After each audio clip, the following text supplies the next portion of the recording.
Hey, hey, boys and girls. We're back for another chapter with Jack and Annie in Dark Days in the Deep Sea. So, boys and girls, last chapter, Jack and Annie had just met the scientists that had showed up on the beach and were doing some research. Now, I want you guys to think about some of the characters that we're going to meet in our chapter today. I want to see if you can illustrate and write maybe one or two sentences about how the characters that you choose are similar. How are characters the same? They can be Jack and Annie, or they can be some of the new characters that you meet. So let's listen closely to this next chapter. Chapter 3, titled, A Creature Named Henry. Jack threw their book into his pack and quickly ran to join Annie. Hi, he said to the three men. Don't be afraid, said Annie. We come in peace. The three men kept looking. Who are you? One of the sailors said. Jack and Annie walked closer. I'm Jack, and this is Annie, said Jack. The man in the bow tie stepped forward. He had a long mustache and a big, friendly smile. My name is Henry, he said. I came ashore to look for rare butterflies and plants and seashells.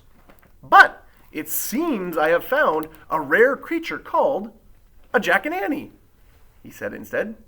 And we found a creature called a Henry, said Annie, giggling. That's what we named our dinosaur when we went back in time. I beg your pardon, said Henry. She's teasing, said Jack.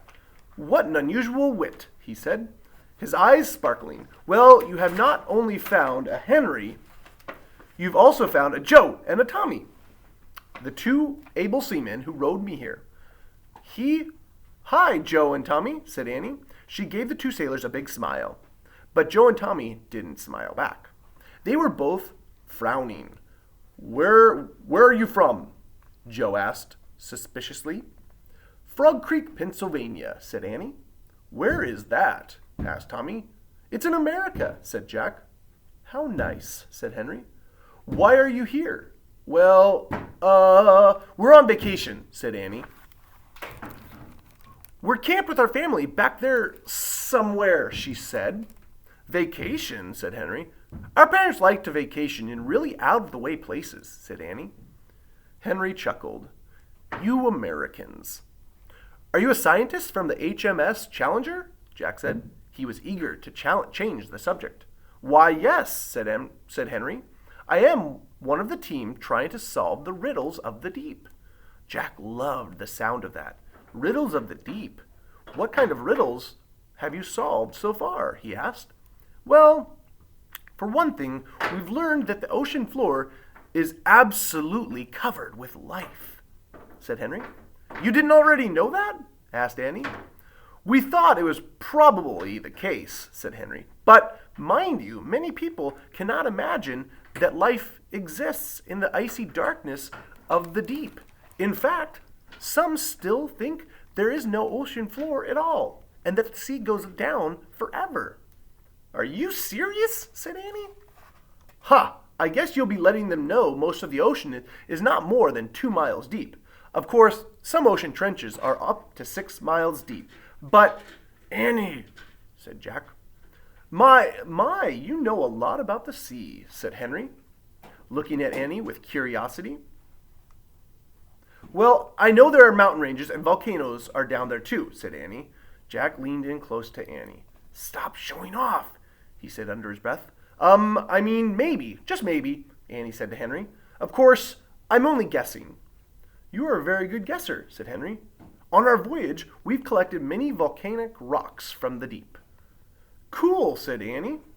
How'd you get them? Many subs? Many subs? Asked Henry.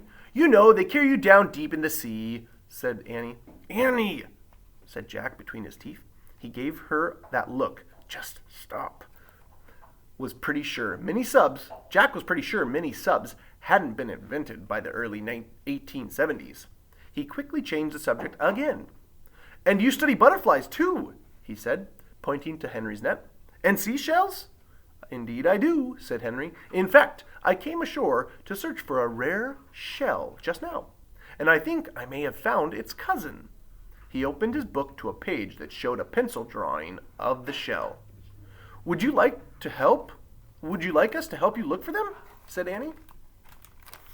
there's our new characters, Henry and Joe and Tommy. "Why, thank you," said Henry, "but I have quite successfully found what I came for."